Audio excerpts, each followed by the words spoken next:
अस्सलाम वालेकुम, मैं हूं नगीन। आप देख रहे हैं वक्त से बोल।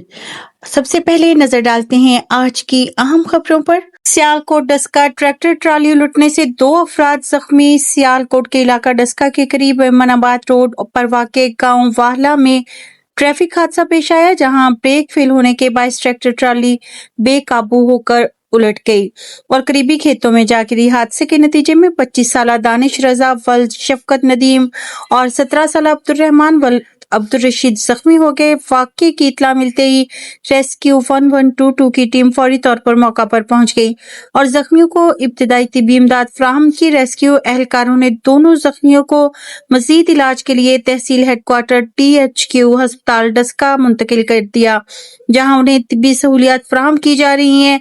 रेस्क्यू 1122 ने शहरियों से अपील की है कि वो अपनी गाड़ियों की बरवक्त मुरम्मत और फिटनेस का खास ख्याल रखें और दौरान ड्राइविंग एहतियाती तदाबीर इख्तियार करें ताकि इस किस्म के हादसात से बचा जा सके।